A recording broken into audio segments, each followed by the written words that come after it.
Karibu mtazamaji, nikupashe yanayozua ngumzo mitandaoni ya kijamii. Ni tangu fichuzi wa jarida ya Daily Nation ya mnamo tarehe 4 mwezi Julai, ikiwa ni hapo jana, kufichua ya kwamba Rais William Ruto tayari ameanzisha kanisa katika ikulu kwa gharama ya takriban bilioni 1.2. Nikinukuu chapisho ambalo limeleta tumbo joto miongoni mwa Kenya.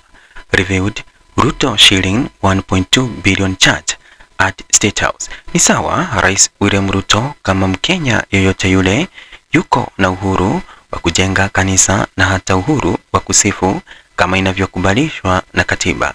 Lakini Rais William Ruto kama ishara ya umoja wa kitaifa haoni kana kwamba hili litaleta uhasama baina ya madini.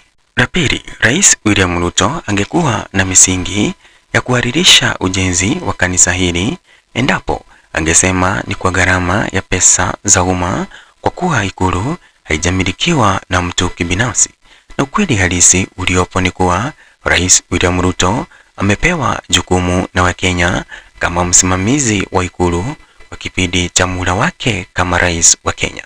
The mere fact that Rais William Ruto anadai kutumia pesa zake kibinafsi kujenga kanisa katika ikulu kunaibua maswali mengi bila majibu. Baadhi ya Wakenya mitandaoni ya kijamii kudai ya kwamba majengo ya kanisa katika ikulu kwa pesa ya kibinafsi inakusudiwa kwa nia fiche. Now let's take the following. There are 4 things which are wrong. The first thing which is a problem here is that if you build a church personal to you using your private money, is an intention that you are thinking you are going to be in State House forever. Hata mambo ya kumi bila break, it is now forever, and then even after that his children should inherit State House plus the church, meaning that Ruto is settling or establishing a monarchy. So Ruto has to know that Kenya does not believe in monarchy. Kenya is a state which is governed by the Constitution of Kenya and through election. The second thing that is a problem here is that Ruto says that he has used his private money. The problem I have with that is that Ruto's money has always been public money. What is Ruto's first job? He said his first job was an MP. So he has always earned his own money from the public. So this still remains just public money he has earned from the public, and Ruto's money cannot reach 1.2 billion shillings if it's just salary. So this also means the money has been stolen from the public. Then the second thing, which is a serious thing here, is the third thing, which is a serious thing here, is that when Ruto says that he has built a church, does it mean that he has knocked out every other religion? Like, for example, if you're a Muslim and you become president, will you stay in State House if somebody has built a church inside State House? If you're a Hindu, or if, for example, you are Legio Maria, or if you are an atheist, any religion, it means Ruto is thinking that only his church, people from his church will be presidents in State House. There he has built a church so that they pray there. So he's going to become a bishop. In fact, he told you he will retire as a bishop or as an evangelist. So he's going to retire there. What does that mean to Muslims? Will Muslims continue voting for William Ruto? What about the Somali community? What about other communities that don't believe in Christianity at all? But what if, for example, the Indian origin with the Hindu religion also become president? So William Ruto is trying to mislead Kenyans and take Kenya to a direction we don't want to take. So people should come and oppose this. The last thing is that how can you build a private building using private money in a public land without public participation? I think this is very wrong.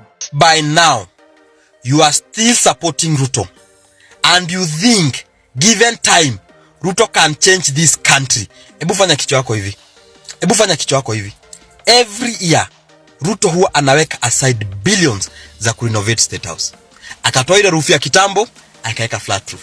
Akatoa ile rami ilikuwa, akaweka cabros. Akaona cabros si mzuri, akatoa tena, akaweka tena ile rami ilikuwaga.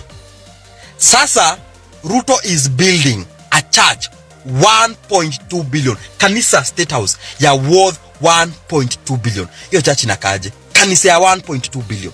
Because this guy is eating our country. Na ni kama nyinyi wengine mumerogwa. It's like you people are mad. You can't see this guy is taking our country to a place we will never come back. What is wrong with you people? Do you imagine a person building a church 1.2 billion? Anakata funding education, anakata capitation. There are no vaccines in our hospitals. Business are going down. We only have 600 billion for development. Hakuna pesa ingine nda expenditure ingine kwa mifuko za watu. And you are there sitting down saying two term like an idiot. Ukiambia watu, oh, give Ruto time, he will change Kenya. Ukikulaga hizo propaganda zao za ufala, at Ruto has done more than Kibaki in 10 years, than Uhuru in 10 years. Are you mad? Can you be able to show one thing that Ruto has done? One. My friend, there is no church inatengenezo ya 1.2 billion.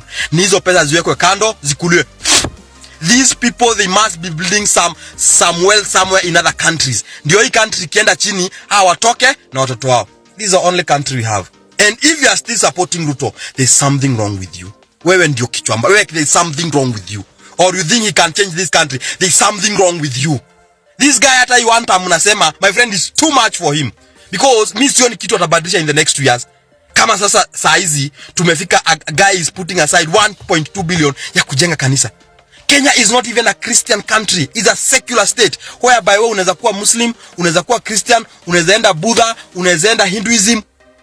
We are a secular state. Unaweka 1.2 billion kutengeneza kanisa. Hiyo ni kanisa inakaa aje unatengeneza? Surely. Na hamkasiriki? Someone remind the president that building a church in State House will not end his problems. Will not end the anger that Kenyans have. Will not end the frustrations that Kenyans are venting out. The only thing that will end that anger and the only thing that will end his problems is for him to start listening to Kenyans. Is for him to make sure that the 60 Kenyans who died get justice.